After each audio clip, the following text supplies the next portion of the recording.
बुद्ध कहते हैं, मनुष्य को होश पूर्वक जीना चाहिए। उसे अपने होश का साथ कभी नहीं छोड़ना चाहिए।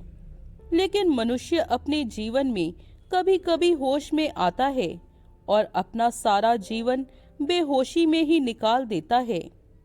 एक व्यक्ति बुद्ध के पास आया और वो बुद्ध से बोला, बुद्ध, कल जब आप गांव आए थे तब आपने कहा था कि सभी मनुष्य सोए हैं, उन्हें जागृत होना है।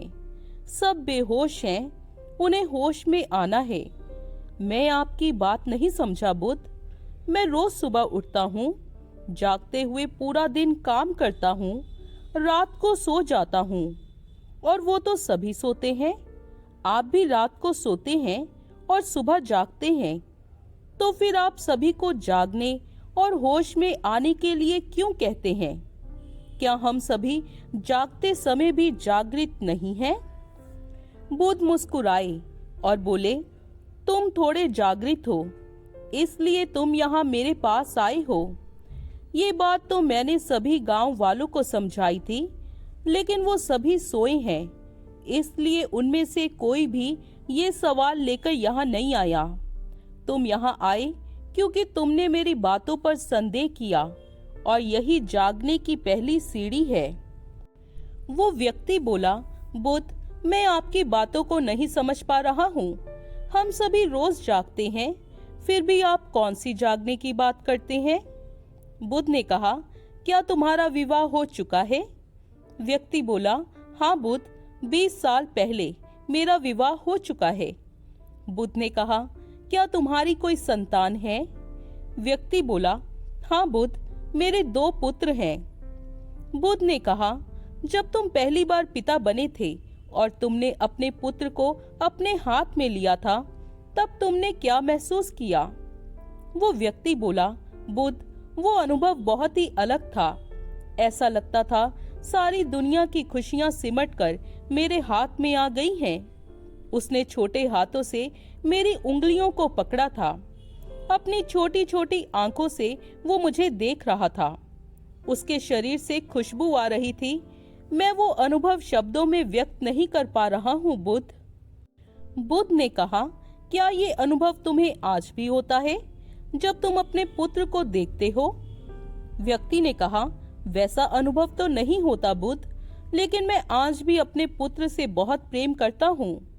बुद्ध ने कहा, कुछ मौकों पर मनुष्य जागता है, जैसे तुम अपने पुत्र के जन्म पर जागे और तुमने वो अनुभव किया जो आज तक फिर कभी अनुभव नहीं किया, क्योंकि उसके बाद तुम अपने पुत्र के प्रति सो गए।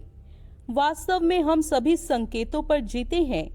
नए रिश्तों के जन्म के समय हम थोड़ा जागते हैं और फिर उसके बाद हम फिर उस रिश्ते के प्रति सो जाते हैं, और उसके बाद जब वो रिश्ता मर जाता है तब हम फिर से जागते हैं और रोते हैं, सोग मनाते हैं, और फिर सोचते हैं कि अभी तो मैंने ये रिश्ता ठीक से जाना भी नहीं था।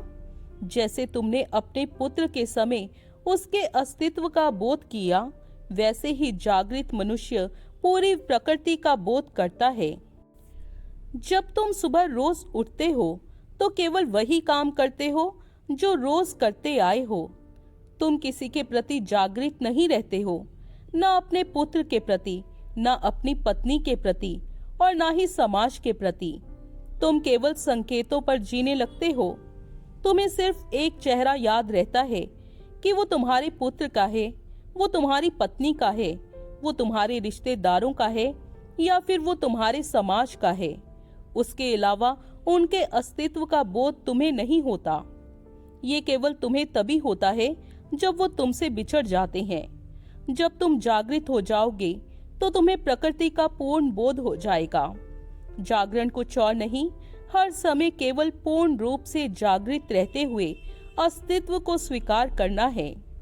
हम कभी ये भूल न जाएं कि हमारा अस्तित्व कहाँ है, किससे बंधा है। वो व्यक्ति बुद्ध के चरणों में गिर गया और बोला कि बुद्ध, मैं आज तक सोया ही था। मुझे नहीं पता था कि जागरण क्या होता है। आपके कारण मुझे आज पता चला कि जागृत होने का असल मतलब क्या होता है।